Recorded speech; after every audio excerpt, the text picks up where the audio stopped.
Ya, kelihatan nggak Ibu Bapak teman-teman? Kelihatan ya?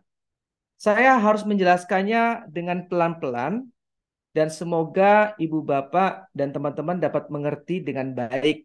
Meskipun saya rasanya memang eh, harus menyediakan waktu lebih. Kalau misalkan dalam waktu yang tersisa sekarang masih belum jelas, Ibu Bapak bisa bertanya kepada para mitra ya. Karena para mitra sudah sangat mengenal metode ini ya. Oke, jadi seperti yang saya bilang tadi Renungan Lexio Divina, pengantarnya tadi bagian pertama, penutupnya bagian akhir ya. Nah, pengantarnya itu bisa dimulai dengan cerita yang menarik seperti tadi Bu Eni itu kan cerita mengenai sebuah lagu dari Panbers ya, lalu menulis lirik lagu ya. Nah, tapi harus ada kaitannya dengan temanya. Apapun itu, silakan sekreatif-kreatifnya. Karena pengantar itu menjadi bagian penting dalam renungan kita. Ibu Bapak juga bisa mulai dengan sharing pribadi. Boleh, nggak apa-apa. Yang penting pengantarnya sifatnya umum, masih ada kaitannya dengan tema.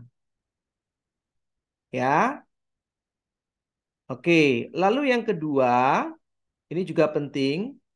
Untuk bagian isi, yaitu paragraf kedua, ketiga, dan keempat. Ya, paragraf kedua itu biasanya kita lihat situasi awal dan komplikasi. Nah, apa itu maksudnya situasi awal dan komplikasi? Situasi awal itu biasanya situasi yang terjadi di awal perikop.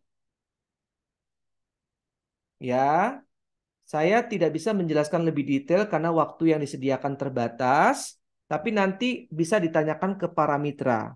Ya, intinya adalah situasi awal adalah situasi di awal perikop. Saya kasih contoh satu ya. Misalkan dalam Lukas bab 19 ayat 1. Yesus masuk melintasi kota Yeriko. Nah, itu situasi awal. Ya, cerita mengenai Zakeus ya. Lalu ada komplikasinya. Komplikasinya apa? Masalah yang terjadi. Oh, Zakeus punya masalah badannya pendek. Sehingga dia tidak bisa melihat Yesus. Itu komplikasi. Itu masalah. Nah, sehingga Zakeus naik ke atas pohon. Nah, itu aksi transformatif. Jadi aksi transformatif adalah sebuah aksi yang dilakukan oleh tokoh yang di luar Yesus. Itu aksi transformatif. Ya, saya ulang sekali lagi ya. Aksi transformatif adalah sebuah aksi yang dilakukan oleh seorang tokoh atau lebih di luar Yesus.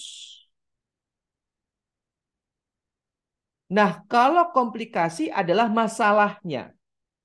Masalah yang terjadi oleh tokoh yang bersangkutan. Lalu solusi adalah tindakan yang dilakukan oleh Yesus. Tindakan ini bisa perbuatan, bisa perkataan. Itu solusi.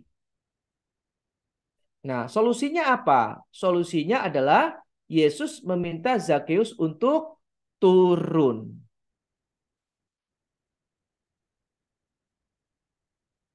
Iya kan?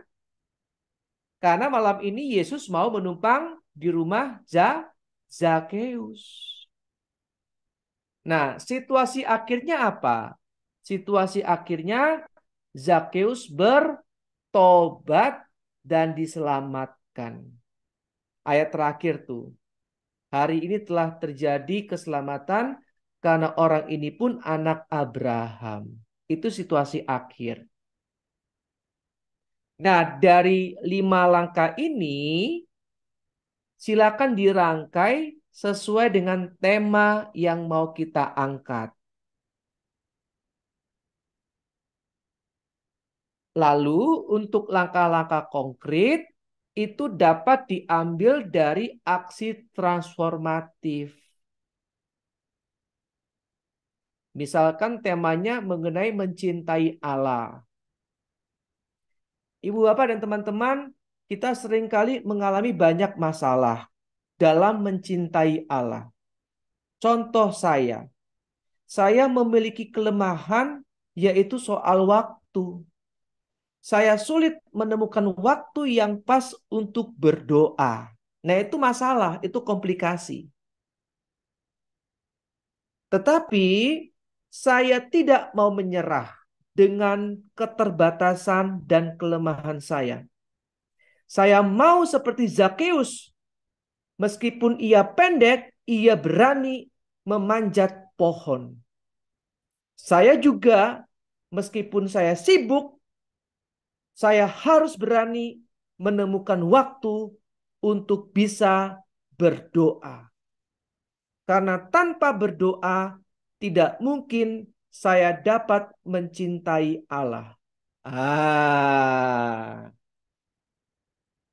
Jelas ya Ibu Bapak teman-teman ya. Lalu masuk ke langkah-langkah konkretnya apa? Ya, jadikan itu sebagai aksi transformatif. Berarti saya harus komitmen.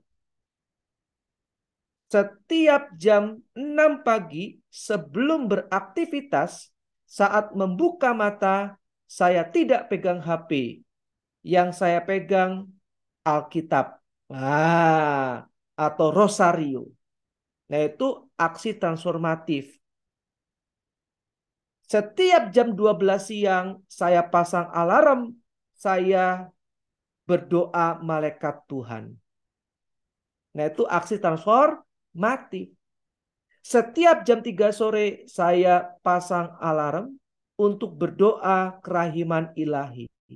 Seperti Buria, Duta Kerahiman Ilahi AOG. Ya. Buria masih ada nggak? Beliau ini Duta Kerahiman Ilahi AOG ya. Nah, terus yang berikutnya baru masuk ke penutup. Bisa berupa ajakan. Mari Ibu Bapak, sudah saatnya kita komitmen mengasihi Allah dengan talenta yang sudah Tuhan berikan. Kita berani untuk melawan kelemahan-kelemahan kita. Agar kita semakin dapat dekat dengan Tuhan. Dengan demikian, kita semakin mencintai Tuhan. Lalu pertanyaan reflektif. Sudahkah aku mencintai Tuhan lebih lagi? Terima kasih.